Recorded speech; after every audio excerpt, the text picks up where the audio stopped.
Okay, I'm going to take a decision tree and look at two advanced techniques that are built upon the simple idea of a decision tree, but are far more powerful. The first is what's known as a boosted tree, and the idea of a boosted tree is that instead of just having the tree kind of build out to a deterministically, it builds a tree, and at each stage it kind of looks back and says, what was wrong with this tree? What errors did we make? And then tries to refit the model to minimize those errors. So instead of just building the best branches, cutting the tree, branching the tree at the best point, it then looks back and says, okay, what did I do wrong? And on the basis of what I did wrong, how can I improve the model? And this is known as boosting. And boosting is a far more powerful technique, and the decision trees, it's automated, and decision trees will make much better predictions. So if you go to predictive modeling and you could either go to partition, and the drop-down menu allows you to pick the technique, so you could just go directly to boosted tree. This is all it's doing is you could have picked decision tree and then changed to boosted tree. Here's the boosted tree. We already have our validation column. We want to predict who will be retained using the 1999 variables, including the bill pay. You don't need to put a validation portion because our validation column, which was 25% of data, is already validated. You get a dialog with a number of options here, and you will get to explore these. Basically, it has to do with how big a tree it's going to build, a learning rate, how quickly you want it to learn. From my experience, by far the most significant one is this minimum split size. And the value of the minimum split size is that it protects a lot against overfitting, even if you didn't use validation. So you should use validation, and validation is a big discussion in the data science literature because all machine learning techniques are prone to overfitting. But the minimum split size alone will prevent you to a great extent from overfitting, because if you raise the minimum split size, it will prevent the tree from getting too many branches that are too small to go into sort of individual leaves of individual data points. You'll see an example of that here in a minute. So there are a whole bunch of settings that you can change here. The defaults are not the same all the time. They are intelligently chosen by JMP depending on the size of your data, how many variables you have, and how many observations you have. And it actually works pretty well, the defaults. So I usually leave the defaults alone. They're not bad. Click OK. It's now gone ahead and built this. The confusion matrix is based still on a 50% cutoff. So it has the same problem as before. It's only one particular cutoff value. A different cutoff value will give you a different matrix. If you remember, our RRC curve, the area under curve, was about 0.78 before, I believe. It's now 0.79 for the training data and 0.78 for the validation data. So it's similar to what we had before, but a little bit larger, I think, actually.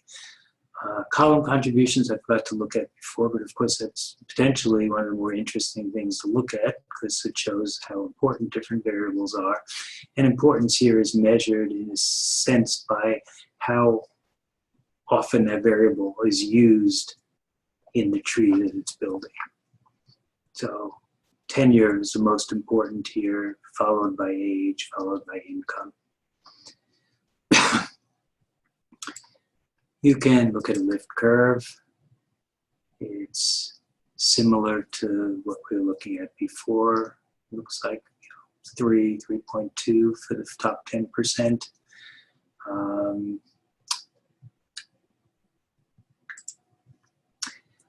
Actually, I didn't show this before, but the profiler is actually quite useful. So with the profiler, you can actually see as you change these things, if you retain customers longer, it'll shift the probability retained and not retained. If you go to the more profitable customers, actually all of these look pretty flat. The one exception here is age. When you get to those younger people, notice how the lines will drop. The probability of retained is getting lower and lower for the very youngest age group. So you can explore the sensitivity to these different parameters using the profiler.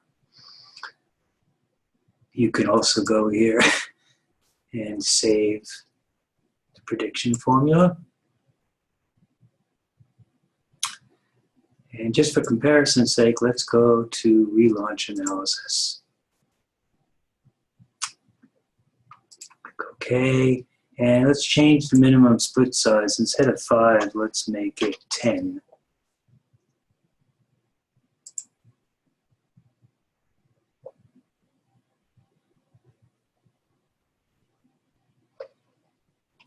These numbers look really close to what we were getting before.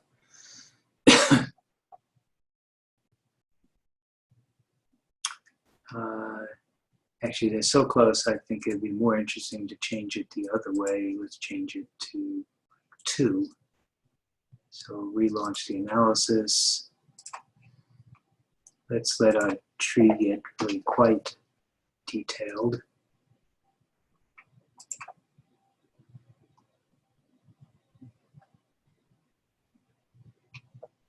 Almost the same numbers as before, so we're not going to see much by changing those values in this particular data set. So I might try it on a different example, but let's just see what I saved. We still have that profit column attached.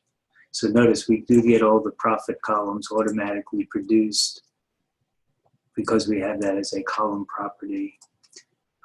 We also have the initial 3 columns, which is based on the 50% cutoff, probability retained, probability not retained, and the most likely prediction based on the 50% cutoff.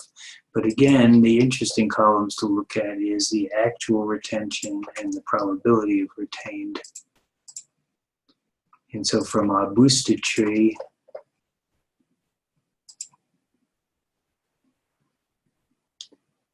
all the people with the lowest probabilities were not retained.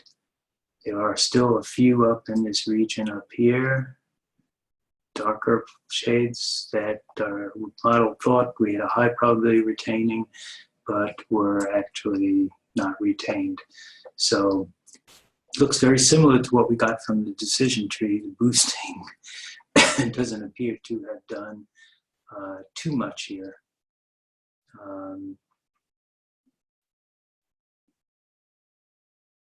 But the performance of the model is actually very close to what we got with just a basic decision tree. But often you will find that boosting significantly increases the accuracy of the model. Let's look at another. I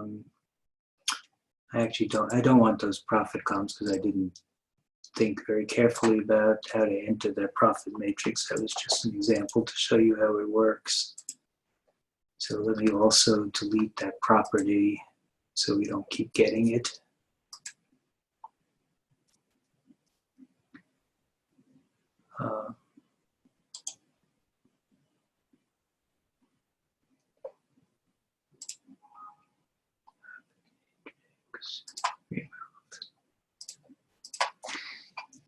So what the other technique that we can use here is go to predictive modeling to a boosted tree.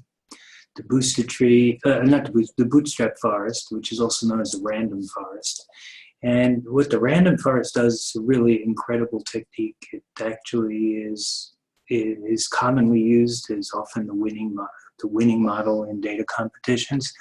The bootstrap forest actually goes through and, first of all, randomly creates a new bootstrap sample of data. So it goes through and basically takes another sample of 31,634 data points by resampling from the 31,634 original rows with replacement. So it'll go in with the original rows, pick one row out, throw it back in, go ahead and randomly pick another one out, throw it back in, keep doing that until it has 31,634 data points. So we'll end up with different data than the original one. And every time it does that randomness, it gets a different bootstrap sample, is what it's referred to as. It then goes through, and this is the more amazing part, is it randomly selects columns to use in the analysis. And literally it's random. I mean, it will go in and it might decide, I'm going to use tenure and district. And then it goes in again and says, oh, this time I use bill pay and tenure. And just randomly selects columns, which makes no sense at all. Stupid way to build a model. And it does this like 100 times. And then it averages the results. And this truly is a wisdom of crowds kind of idea. 100 bad models averaged actually produces a really good model. There's a great 1-hour talk by Jeremy Howard, who is one of the founders of Kaggle, on random forest. And one of the questions somebody asked him is, well, wouldn't it be better, if we know some variables are important, to actually use that information and not just randomly select columns?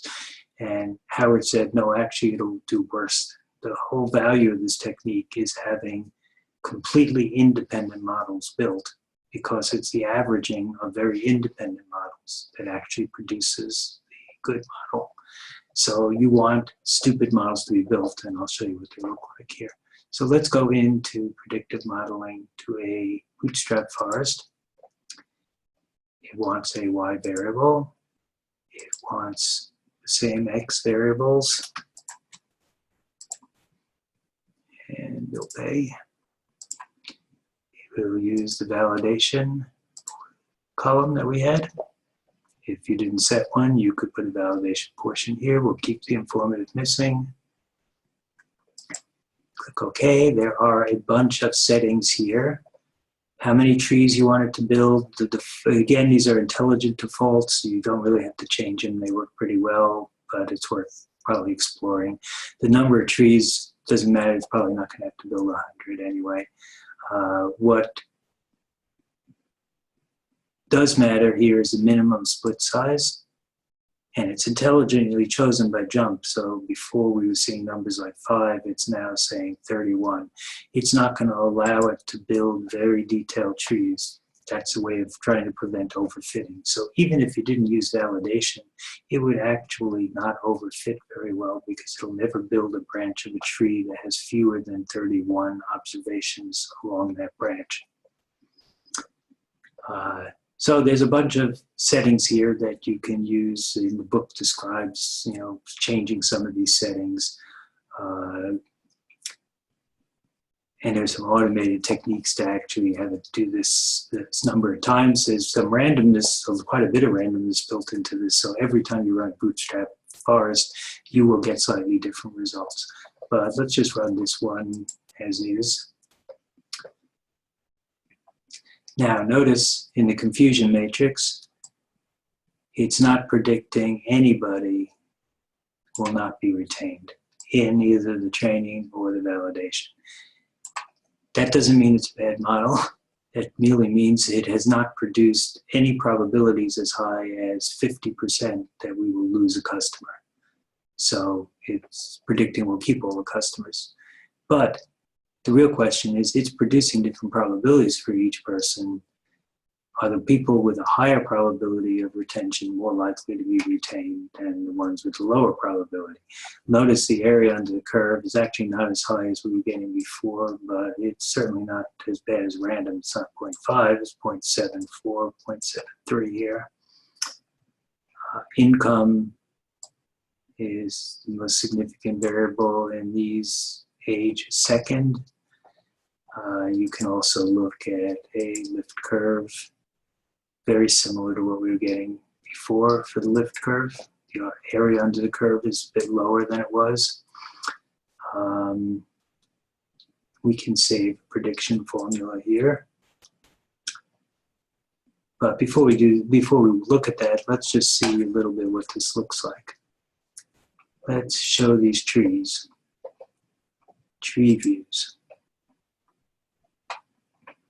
It actually only built 7 trees because that minimum split size is actually going to prevent it from building too many trees. Here was the first tree.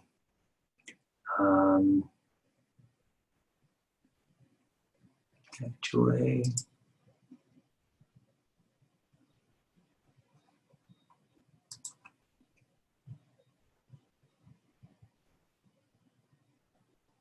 oh, yeah, look at the first tree. Online, 1999, or not online. That's the whole tree it built. Here's a second tree. Income, not child, so income category greater than or equal to 1, not missing. So as long as we knew the income or didn't know the income, then it looked at online. It's not using age, it's not using income here. It's using age, it's not using income, it's not using tenure. But remember, it's randomly selecting columns, so it didn't select those columns. It was random, it was a stupid choice. This is the stupidest tree of all. I mean, you only use whether or not customers are online, which is not even a very important variable. Every one of these trees independently is kind of stupid.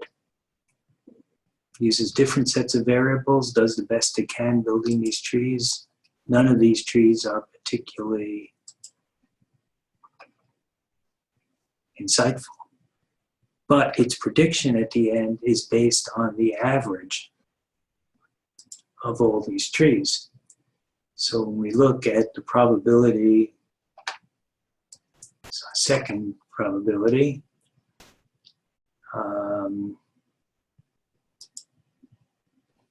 and whether or not a customer was actually retained.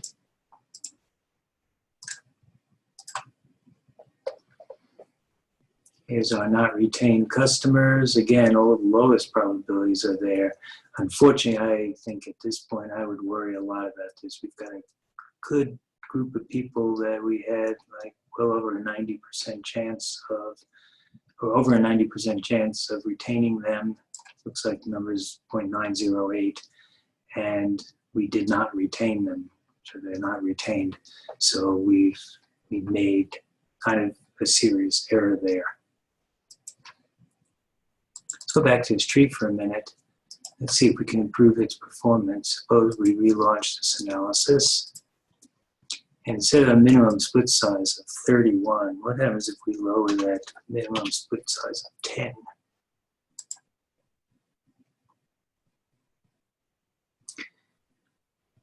.77 here. That's come up a bit.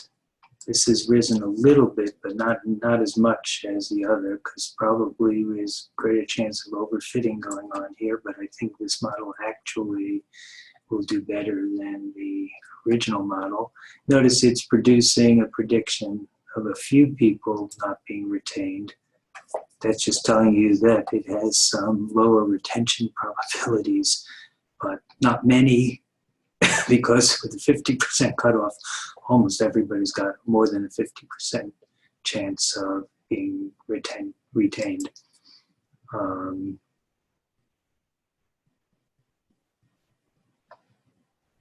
Let's see what the trees look like.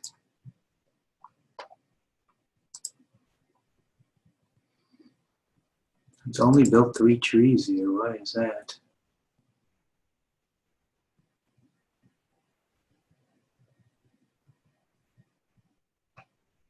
Must be one of those other settings that's keeping it from building too many trees. You'll notice the trees have more branches though, so they are a little more spread out. This one's even bigger, so they're harder to look at. Let's go ahead and save that prediction formula. We can use this compare models option. As long as you save prediction columns, you can go to Analyze, Predictive Modeling, Model Comparison, and we could take the predictors, which is the probability columns, is what you want. So we want the probability of retained. That was from a boosted tree. This is from our first random forest. Oh, retained. And this is from our second random forest.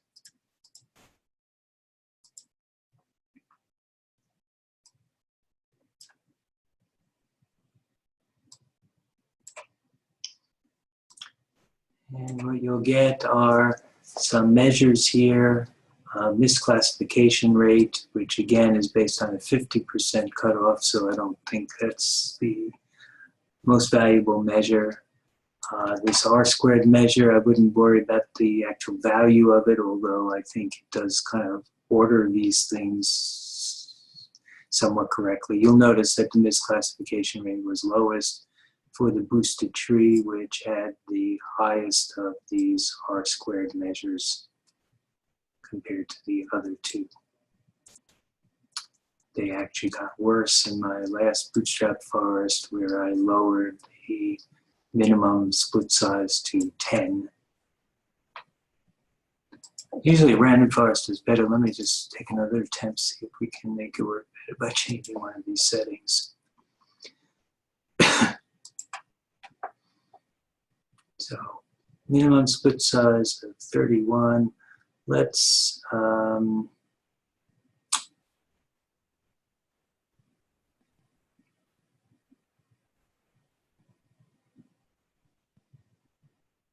minimum splits.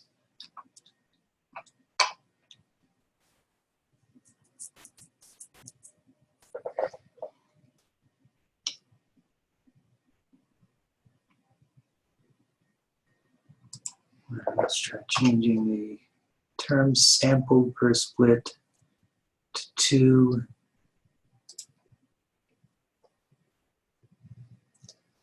Let's change this one to 20. Just see what those do for us. Notice 0.80, 0.78, significantly higher than it was before. In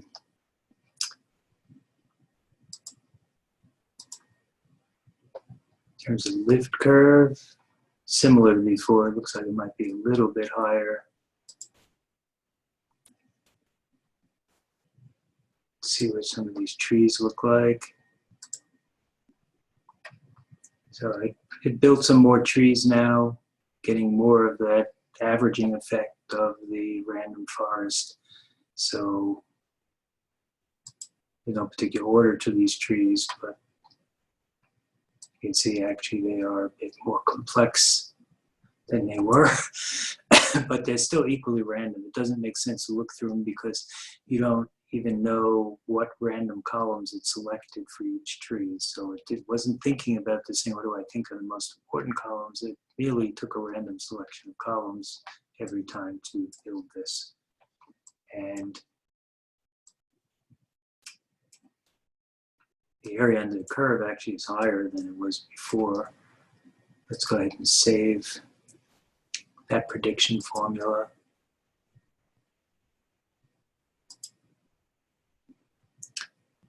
Back to data set.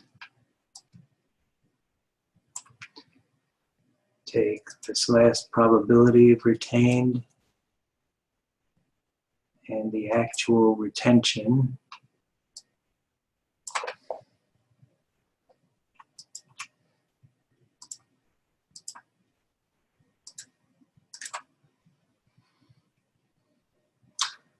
Now this looks pretty nice. You got all of the model's producing a wide variety of probabilities here. In fact, I kind of like this bimodal distribution. It's got a whole bunch of people it's producing a low probability of retention, looks like around 0.6 and below, and they're virtually all not retained. I do have this small number of people with the high probabilities, that it's predicting will be retained, but they were not retained. But I think just changing the cutoff to something around 0.61 or so is going to work quite a bit better than the 0.5 cutoff, because all of these people were not retained. Almost all of them were not retained.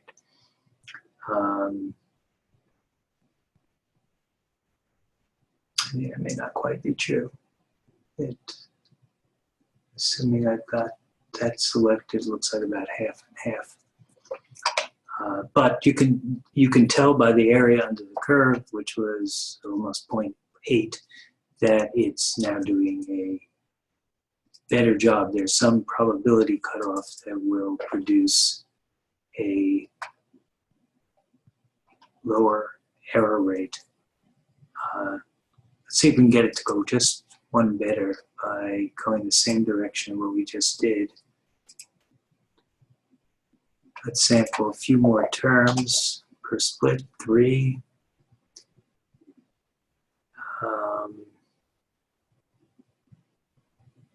Minimum splits per tree, let's make it 30.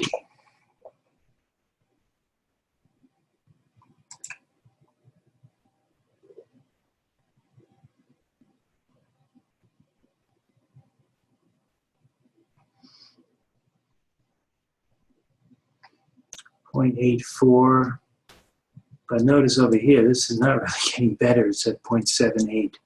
So here's an example where we're starting to overfit, because what's happening is we are getting a better fit to the training data without getting a better fit to the validation data. And that's what happens when you've got overfitting going on. So I could change some of these settings, but the evaluation shouldn't be to look at this one and say, can we be getting this area under the curve closer to 1? It's, can we get this one to be higher? And this one seems to be stuck around 0.78, doesn't seem to be getting any higher than that. I'll just do one more comparison here. Let's just go back, relaunch this analysis. Let's remove the validation, and let's not put any validation in. But we'll leave the minimum split size at its default of 31. And actually, let's just change this to 2 and this to 20. That was what gave us our best results. No validation now.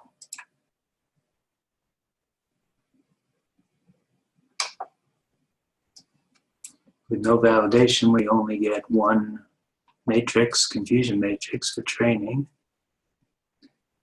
We get an RRC curve, 0.80, which is pretty close to what it was for the training data with those same settings and the validation column. So I used all the data. I didn't use 25%. I didn't set aside 25% of the validation set.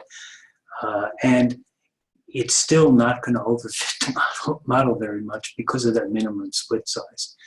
So the minimum split size, to a great extent, does the same thing that using the validation set does.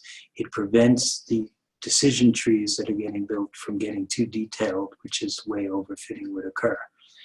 And so I actually don't worry as much about validation as if you read most data science accounts and books heavily emphasize the need to protect against overfitting, but the software that they use doesn't have any automatic settings to prevent it, so you need to set a validation set. You should still do it. It's considered good practice, and it's, if you have a big enough data set, you want to use some for validation anyway. But what I want you to remember is that there are some other ways in which overfitting can get prevented, and some of those are built into JMP so that even without a validation column, it's not going to overfit the model. It won't really allow it to overfit the model too much. So it might be overfit a little here, I'm not sure, but that minimum split size is preventing the trees from not getting too, here are the trees. It actually built now 100 trees.